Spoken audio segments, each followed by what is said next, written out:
शपथ ग्रहण से पहले सीएम योगी का इस्तीफा देखने को मिला है। यूपी में योगी की दोबारा ताजपोशी की हलचल तेज हो गई है। सीएम योगी ने सौंपा है राज्यपाल को औपचारिक इस्तीफा और यूपी में 15 मार्च को शपथ ग्रहण लगभग संभव माना जा रहा है। दिल्ली के लिए रवाना होंगे सीएम योगी और ये तस्वीरें हम आपको दिखा रहे हैं। इन तस्वीरों में आप देखिए राज्यपाल आनंदीबेन पटेल को इस्तीफा सौंपते हुए और नई सरकार की पेशकश की जाएगी। और आपको ये बता दें कि इसके लिए तारीख दिल्ली से जल्द तय होगी, लेकिन पुरानी सरकार की पहले कैबिनेट की बैठक ली गई योगी आदित्यनाथ के द्वारा, मुख्यमंत्री के द्वारा, और बैठक के बाद वो सीधा राजभवन पहुंचे, जहां पर राज्यपाल आनंदीबेन पटेल को उन्होंने अपना इस्तीफा सौंपा।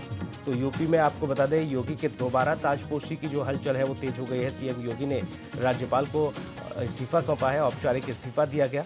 15 मार्च को शपथ ग्रहण संभव होगा, एक नए सिरे से शपथ ली जाएगी और इस दरमियान कई नए चेहरों को मौका मिलेगा और कई पुराने चेहरों की भी वापसी होगी।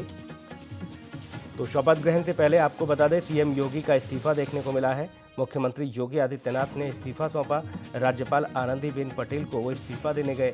यूपी में योगी की दोबारा ताजपोशी की जो हलचल है वो तेज है। सीएम योगी ने सौंपा है राज्यपाल को औपचारिक इस्तीफा। 15 मार्च को शपथ ग्रहण संभव है और इस्तीफा दिया गया है। औपचारिक ये इस्तीफा है और आपको बता दें कि इस दरमियान पहले बैठक की गई और बैठक के बाद योगी आदित्यनाथ पहुंचे राजभवन, जहां पर इस्तीफा उन्होंने राज्यपाल को दिया। अभिषेक हमारे सहयोगी लगातार बने हुए हैं। अभिषेक, आवाज मिल रही है आपको? जी बिल्कुल। अभिषेक, पहले कैबिनेट की बैठक हुई, अंतिम बैठक योगी आदित्यनाथ की सरकार की, और उसके बाद वो राज्यपाल से मिलने पहुंचे राजभवन में, जाकर उन्होंने राज्यपाल को अपना इस्तीफा दिया। देखिए, नई सरकार के गठन के लिए जो पुरानी सरकार होती है उसे भंग करना बेहद जरूरी होता है। एक संवैधानिक प्रक्रिया है कि मुख्यमंत्री को जब दोबारा शपथ लेनी होती है या फिर सरकार का नए सिरे से गठन होता है तो इस्तीफा सौंपना होता है। इस्तीफा में भी आनंदीबेन पटेल जो राज्यपाल हैं यूपी के, उन्होंने मंजूर कर लिया है। यानी पुरानी जो कैबिनेट थी, पुराने जो कैबिनेट मंत्री थे, पुराने मुख्यमंत्री योगी आदित्यनाथ, पूरी पुरानी कैबिनेट को भंग कर दिया गया है। अब नए सिरे से कैबिनेट का गठन होगा, नए सिरे से सरकार का गठन होगा, फिर से सीएम योगी आदित्यनाथ सीएम की शपथ लेंगे। तो यानी एक संवैधानिक प्रक्रिया है। अगर आपको सरकार गठन करना होता है तो 3 से 4 दिन पहले इस्तीफा सौंपना होता है। उसके बाद विधायकों के बहुमत को, अपने बहुमत को, जो भी पार्टी का बहुमत रहता है या सरकार किसी के सहयोग से होती है, तो बहुमत राज्यपाल को सौंपना होता है कि इतने विधायक हमारे समर्थन में है।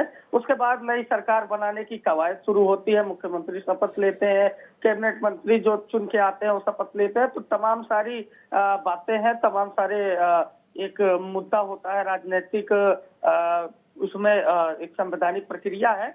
तो मुख्यमंत्री की शपथ लेने से पहले आपको इस्तीफा सौंपना पड़ता है राज्यपाल को। राज्यपाल इस्तीफा मंजूर करती हैं और सरकार को भंग किया जाता है। कल यूपी की वर्तमान निवर्तमान सरकार को भंग कर दिया गया है। अब नए सिरे से सोमवार या मंगलवार को यूपी की पूरी कैबिनेट शपथ लेगी। सीएम योगी आदित्यनाथ शपथ लेंगे और एक बार फिर से 5 सालों के लिए उत्तर प्रदेश को एक बेहतर और मजबूत सरकार देने का प्रयास भारतीय जनता पार्टी के द्वारा किया जाएगा। अभिषेक, ये जाहिर तौर पर देखिए कई सारी चीज़ें निकल कर सामने आती हैं, आकलन भी किया जाता है। जब कोई सरकार सत्ता से विहीन होती है, जब हार जाती है, जब इस्तीफा सौंपने जाते हैं तो वहाँ चेहरे के जो भाव होते हैं वो अलग होते हैं। लेकिन योगी आदित्यनाथ जब राज्यपाल को इस्तीफा सौंप रहे हैं, चेहरे पे एक धीमी सी मुस्कान भी है। वो महज एक औपचारिकता बता रहे हैं कि ये तो एक सामान्य प्रक्रिया है, लोकतंत्र के साथ साथ संवैधानिक प्रक्रिया है, लेकिन मैं फिर से आ रहा हूं और फिर से आप शपथ दिलाएंगे मुझे।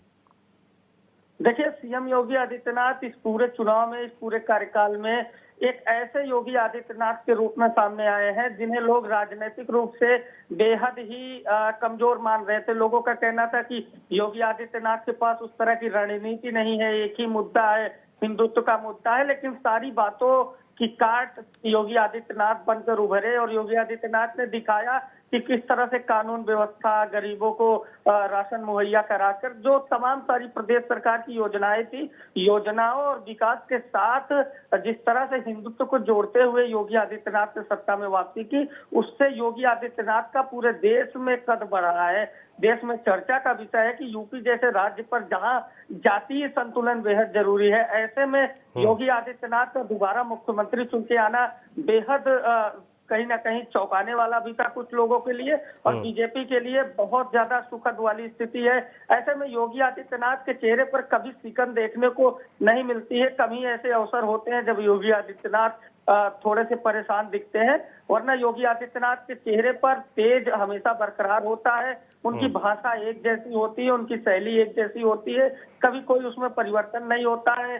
राज्यपाल को इस्तीफा सौंपने गए तो वो मुस्कुराते हुए नजर आए। दरअसल योगी आदित्यनाथ के इर्द गिर्द जो भी लोग रहते हैं उनका कहना है कि सीएम को कुर्सी नहीं प्यारी है, सीएम का एक एजेंडा है, सीएम उसी एजेंडे पर काम करना चाहते हैं और योगी आदित्यनाथ का पूरा रोड मैप खुद के द्वारा तैयार किया होता है कि कब क्या करना है, कब कैसे है। अभी कुछ लोगों पर सीएम योगी आदित्यनाथ के अगर इर्द गिर्द जो लोगों का रहते हैं उनकी माने तो अभी कुछ लोगों पर बड़ी कार्रवाई बाकी है। तो यानी योगी आदित्यनाथ की जो एक छवि है बुलडोजर वाले बाबा की, बुलडोजर महाराज के नाम से इस बीच मशहूर हुए, तो अभी बुलडोजर चलना कई लोगों पर बाकी है। इस बार कुछ बड़ी हस्तियों पर भी बुलडोजर चल सकता है, कुछ बड़े विकास। बिल्कुल, जाहिर तौर पर कई बड़ी हस्तियों पर भी बुलडोजर चल सकता है और ऐसे लोगों पर बुलडोजर तो चल ही रहा है जिन लोगों ने अनैतिक और अवैध रूप से संपत्तियां कमाई हैं। यही एक बड़ी यूएसपी योगी आदित्यनाथ की देखने को मिली और उनका बुलडोजर कारगर साबित हुआ। बहुत शुक्रिया अभिषेक, तमाम जानकारी के लिए बहुत धन्यवाद।